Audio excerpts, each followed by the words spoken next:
కాంగ్రెస్ పాలనలో ఆర్టీసీ సంస్థ లాభాల బాటలో ప్రయాణిస్తుందని ఎమ్మెల్యే ప్రేమ్ సాగర్ రావు స్పష్టం చేశారు.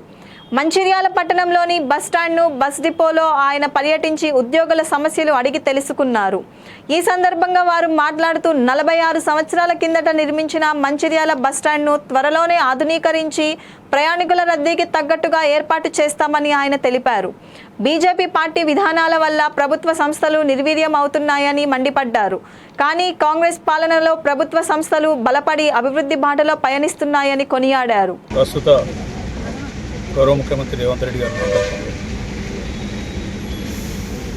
ఇందిరమ్మ రాజ్యం ప్రజాప్రభుత్వంగా ప్రతి విభాగాన్ని కూడా పటిష్టపరిచి ప్రజలకు ఎంత వీలైతే అంత దగ్గరగా పోయి వాళ్ళకు సేవలు చేస్తామనే ఆలోచనతో ఈరోజు ఈ కార్యక్రమాలను తీసుకోవడం.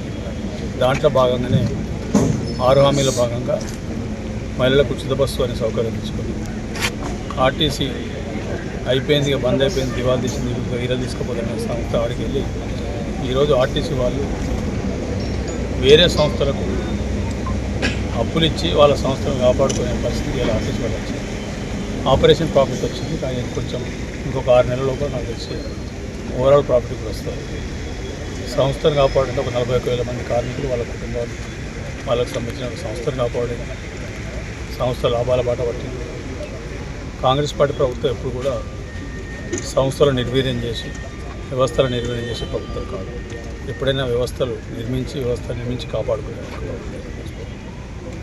సో దాన్ని 46 సంవత్సరాలతో ఈ రకంగా గౌరవ ముఖ్యమంత్రి నాయకత్వంలో సోదరుడు ట్రాన్స్పోర్ట్ శాఖ మంత్రి పొన్నం ప్రభాకర్ గారు ఆదేశాల మేరకు అడగంగానే ఒప్పుకొని పంపించేందుకు వారికి కృతజ్ఞతగా ఈ రకంగా ఒక్కొక్క సంస్థను ఎక్కడెక్కడ అవసరం ఉందో, ఎక్కడెక్కడ అవకాశం ఉందో అవన్నీ కూడా తిరిగి పునరుద్ధరించి పబ్లిక్ సెక్టార్ యూనిట్లన్నీ కాపాడి పబ్లిక్ సెక్టార్ యూనిట్ ఏ పర్పస్ కోసం అయితే పెట్టింది, పబ్లిక్ సెక్టార్ యూనిట్స్ పెట్టింది ప్రాఫిట్ కోసం కాదు.